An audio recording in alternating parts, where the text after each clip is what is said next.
Assalamualaikum warahmatullahi wabarakatuh. Salam sejahtera untuk kita semua.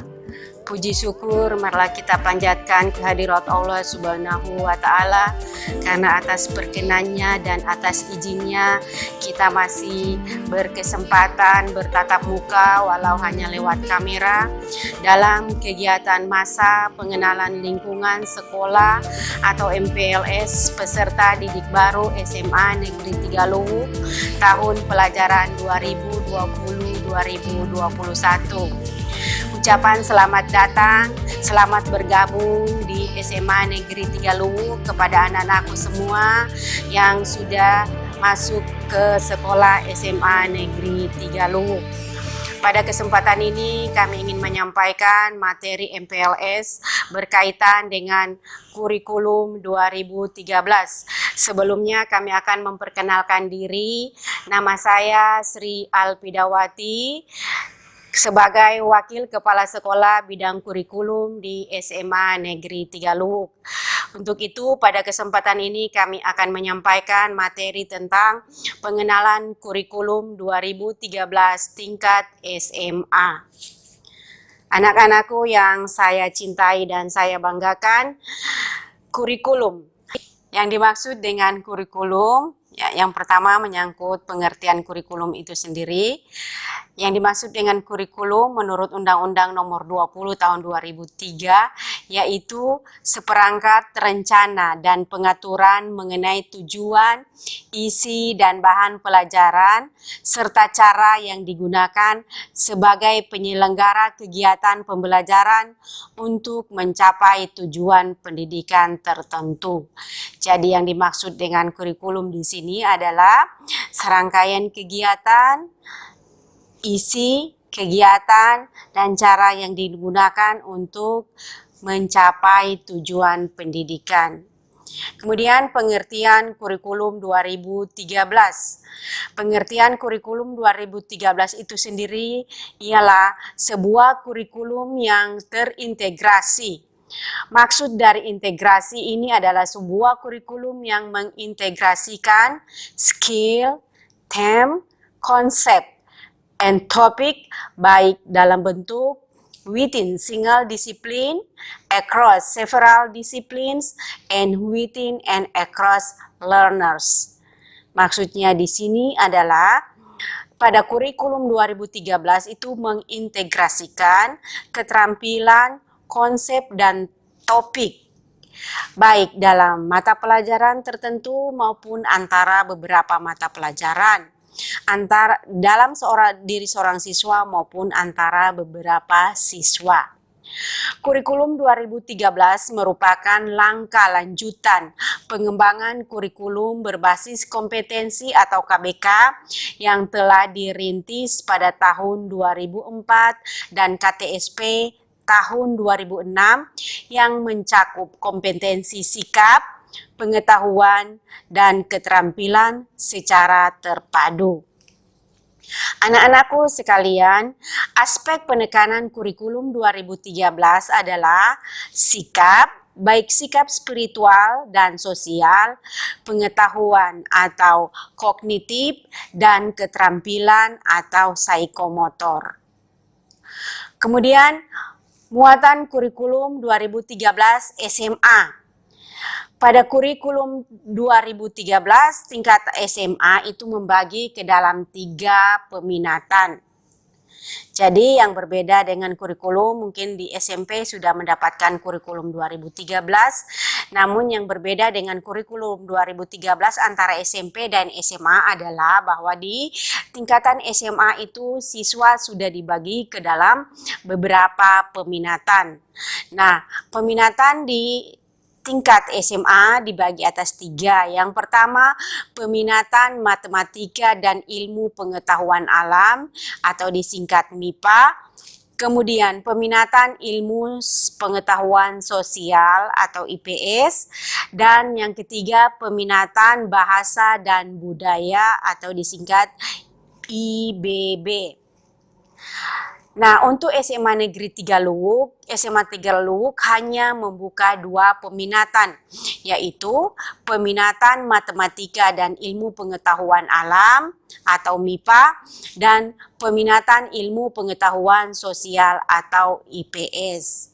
Anak-anakku sudah memilih peminatan pada awal pendaftaran peserta didik baru, jadi sudah dipilih mana yang mau masuk peminatan MIPA dan mana yang masuk ke peminatan IPS. Selanjutnya kami akan sampaikan muatan kurikulum SMA Negeri 3 Lubuk untuk peminatan matematika dan ilmu pengetahuan alam. Pada peminatan matematika dan ilmu pengetahuan alam atau MIPA, mata pelajaran dibagi ke dalam 3 kelompok. Yang pertama kelompok A umum, kelompok B umum, dan kelompok C peminatan. Untuk kelompok mata pelajaran umum A terdiri dari 1. Pendidikan agama dan budi pekerti, 2. Pendidikan Pancasila dan kewarganegaraan, 3. Bahasa Indonesia, 4. Matematika, 5. Sejarah Indonesia, 6. Bahasa Inggris. Dan untuk kelompok mata pelajaran B, yang pertama pendidikan seni budaya, yang kedua pendidikan jasmani, olahraga dan kesehatan, yang ketiga prakarya dan kewirausahaan. Kelompok C peminatan, yaitu peminatan matematika dan ilmu pengetahuan alam, 1. Matematika, 2. biologi, 3. fisika, dan 4. kimia. Dan perlu kami sampaikan untuk kelompok mata pelajaran MIPA, anak-anakku mendapatkan 2 mata pelajaran matematika, yaitu di matematika di kelompok A dan matematika di kelompok C atau matematika peminatan. Selanjutnya ada bagian mata pelajaran lintas minat. Yang dimaksud dengan lintas minat di sini adalah mata pelajaran yang di luar mata pelajaran peminatan. Jadi bagi anak-anak yang berada di peminatan MIPA mengambil mata pelajaran lintas minat pilihan di peminatan IPS dan ilmu bahasa dan budaya. Untuk mata pelajaran peminatan itu tergantung dari ketersediaan tenaga pengajar dan fasilitas yang dimiliki oleh sekolah. Nah, peminatan MIPA lintas minat untuk mata pelajaran peminatan MIPA, sekolah menawarkan itu mata pelajaran bahasa dan sastra Inggris, bahasa Perancis, dan geografi. Jadi untuk kelas 10, anak-anakku bisa memilih 2 mata pelajaran lintas minat. Setelah naik ke kelas 2, dari kedua mata pelajaran lintas minat itu dipilih salah satu saja, baik di kelas 2 maupun di kelas 11 dan kelas 12. Tinggal memilih 1 mata pelajaran lintas minat yang dipilih di kelas 10. Selanjutnya untuk peminatan ilmu pengetahuan sosial. Masih sama untuk kelompok mata pelajaran umum A dan kelompok mata pelajaran umum B, sama dengan kelompok peminatan MIPA, yaitu 1. Pendidikan agama dan budi pekerti, 2. Pendidikan Pancasila dan kewarganegaraan, 3. Bahasa Indonesia, 4. Matematika, 5. Sejarah Indonesia, 6. Bahasa Inggris.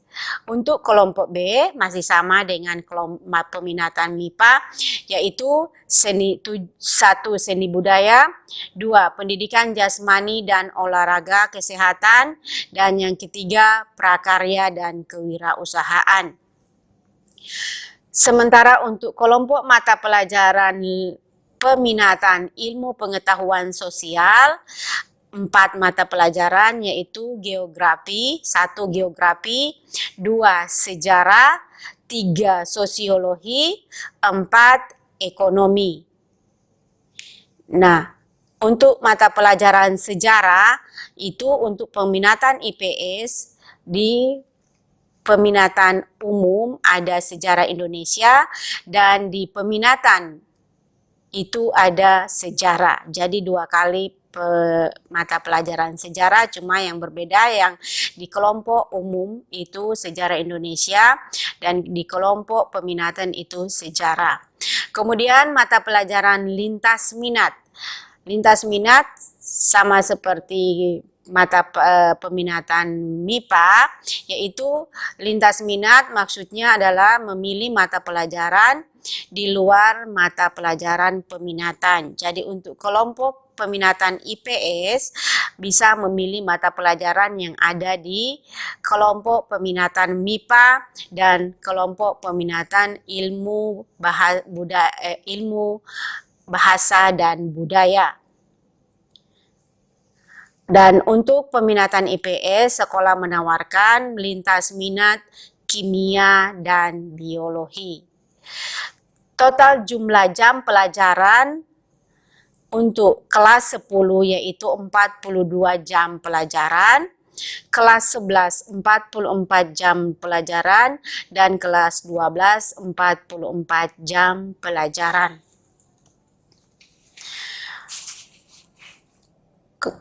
Kami sampaikan bahwa untuk mata pelajaran kelompok A yang terdiri dari 6 mata pelajaran tadi, mata pelajaran kelompok A adalah mata pelajaran umum untuk semua peminatan yang muatan acuannya dikembangkan oleh pusat. Kelompok mata pelajaran B adalah mata pelajaran umum untuk semua peminatan yang muatan acuannya dikembangkan oleh pusat dan dapat dilengkapi dengan konten lokal. Kemudian mata pelajaran kelompok C adalah mata pelajaran untuk peminatan tertentu yang muatan acuannya dikembangkan oleh pusat. Selanjutnya, mata pelajaran lintas minat. Pelajaran lintas minat adalah mata pelajaran pilihan. Ya, jadi mata pelajaran pilihan yang dapat dipilih di luar mata pelajaran peminatan. Peminatan MIPA memilih mata pelajaran di peminatan IPS dan ilmu bahasa dan budaya.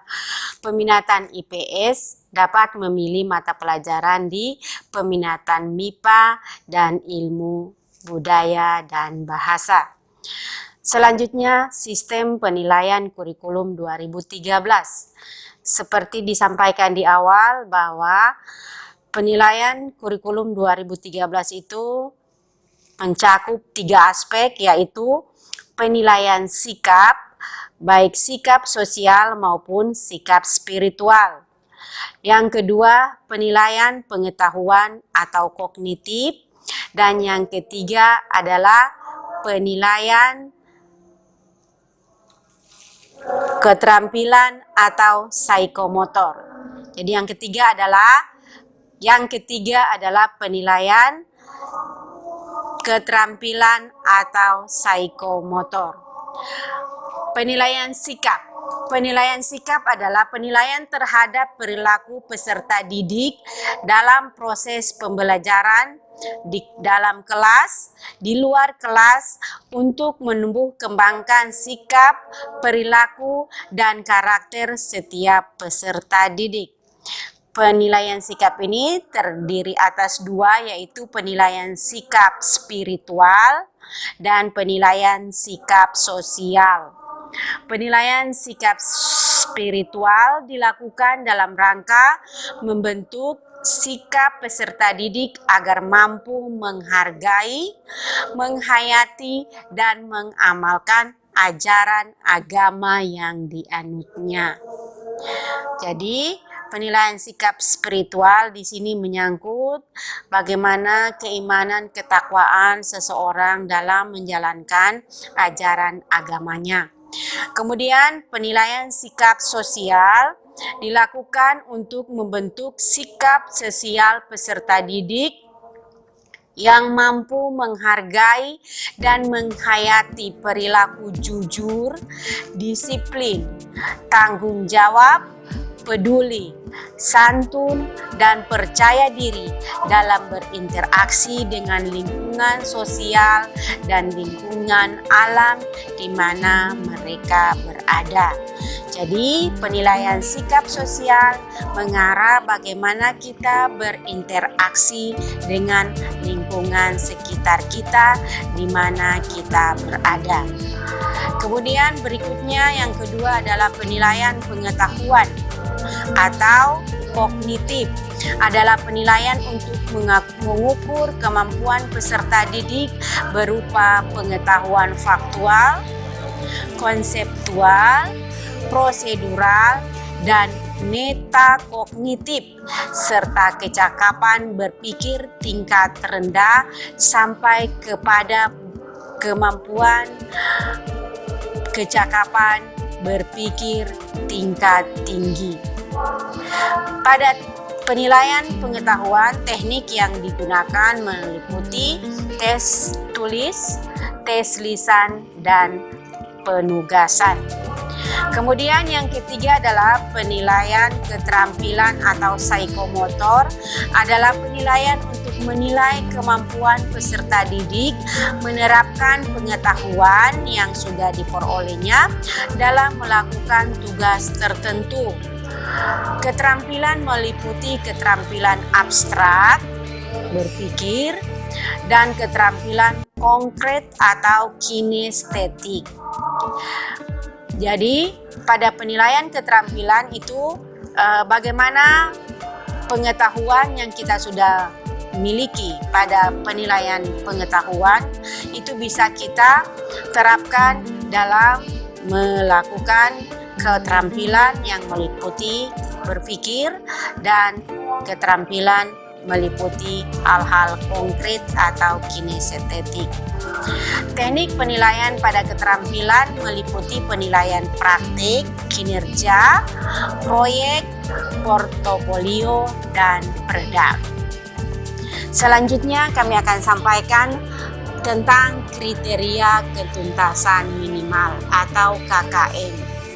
Jadi anak-anakku tidak asing lagi dengan KKM. Dari SMP sudah menerima laporan pendidikannya atau rapor. Di sana sudah dicantumkan KKM sekolah. Jadi yang dimaksud dengan KKM adalah kriteria ketuntasan minimal, yaitu kriteria ketuntasan belajar yang ditentukan oleh satuan pendidikan yang mengacu pada standar kompetensi lulusan dengan mempertimbangkan karakteristik peserta didik atau intake, kemudian karakteristik mata pelajaran atau kompleksitas, dan kondisi satuan pendidikan atau daya dukung. Untuk SMA Negeri 3 Lubuk, KKM itu ditetapkan pada angka 70. Jadi maksudnya di sini bahwa kemampuan minimal yang harus dicapai oleh anak didik semua adalah nilainya minimal berada di angka 70. Kurang dari 70 itu berarti nilai anak-anak tidak mencapai KKM atau kriteria ketuntasan minimal, maka harus dilakukan pembelajaran remedial untuk mencapai KKM 70. Kemudian pada KKM 70 ini ada interval predikat nilai. Ya, jadi kalau kita berada di KKM 70, jika kita mendapatkan nilai kurang dari 70, bakal mendapatkan nilai predikat D. Ya, jadi akan mendapatkan predikat nilai D atau kurang. Kemudian nilai interval 70 sampai 79, predikatnya adalah C atau cukup. Kemudian nilai 80 sampai 89, predikatnya B atau baik, dan nilai 90 sampai 100 itu mendapat predikat amat baik. Kemudian sistem pembelajaran pada masa pandemi COVID-19. Anak-anakku semua, kita sekarang ini masih belajar dari rumah atau BDR karena sekarang negara kita sedang mengalami pandemi COVID-19 yang belum ditahu sampai kapan akan berakhir. Jadi baik MPLS maupun kegiatan pembelajaran 1 semester ke depan ini masih direncanakan dari rumah atau belajar dari rumah BDR. Sistem pembelajaran yang akan dilakukan dalam masa pandemi COVID-19 yaitu dengan melakukan pembelajaran dari rumah dengan metode 1. Pembelajaran jarak jauh dalam jaringan atau online yang biasa kita kenal dengan daring. Kemudian yang kedua, pembelajaran jarak jauh luar jaringan atau offline atau yang biasa kita kenal luring. Jadi pembelajaran jarak jauh dalam jaringan atau offline itu menggunakan portal-portal pembelajaran atau jaringan internet yang tersedia. Sementara pembelajaran jarak jauh di luar jaringan atau luring itu biasanya dengan menggunakan buku atau materi pelajaran yang sudah disiapkan. Kemudian SMA 3 akan melakukan pembelajaran dengan kombinasi yaitu menggunakan metode daring dan luring. Yang selanjutnya adalah kenaikan kelas. Jadi dari awal kami akan menyampaikan tentang kenaikan kelas ya. Di awal perkenalan kita akan menyampaikan tentang kriteria kenaikan kelas karena untuk 1 tahun ke depan kita akan mengadakan penilaian untuk kenaikan kelas. Jadi dari awal sudah diketahui oleh anak-anakku semua. Untuk SMA Negeri 3 Luwuk, kriteria kenaikan kelas yaitu peserta didik di SMA Negeri 3 Luwuk dinyatakan naik kelas apabila memenuhi kriteria sebagai berikut. 1. Menyelesaikan seluruh program pembelajaran dalam 2 semester pada tahun pelajaran yang diikuti. Jadi semester ganjil dan semester genap semua diikuti. Kemudian yang kedua, predikat sikap minimal baik, yaitu memenuhi indikator kompetensi sesuai dengan kriteria yang ditetapkan oleh satuan pendidikan. Yang ketiga, predikat kegiatan ekstrakurikuler wajib yaitu pendidikan kepramukaan minimal baik sesuai dengan kriteria yang ditetapkan oleh satuan pendidikan. Yang keempat, tidak memiliki lebih dari 2 mata pelajaran yang masing-masing capaian pengetahuan dan atau keterampilan di bawah KKM. Apabila ada mata pelajaran yang tidak mencapai KKM pada semester ganjil dan atau semester genap, maka ketuntasan mata pelajaran diambil dari rata-rata nilai setiap aspek mata pelajaran pada semester ganjil dan genap. Jadi ketercapaian KKM baik di semester ganjil maupun di semester genap itu menjadi perhitungan untuk kenaikan kelas anak-anakku semua. Demikian yang Ibu dapat sampaikan tentang materi pengenalan kurikulum SMA Negeri 3 Luwuk pada kegiatan masa pengenalan lingkungan sekolah MPLS peserta didik baru SMA Negeri 3 Luwuk. Semoga mendapat perhatian dari anak-anakku semua dan terima kasih atas perhatiannya. Wabillahi taufik wal hidayah. Wassalamualaikum warahmatullahi wabarakatuh. Semangat!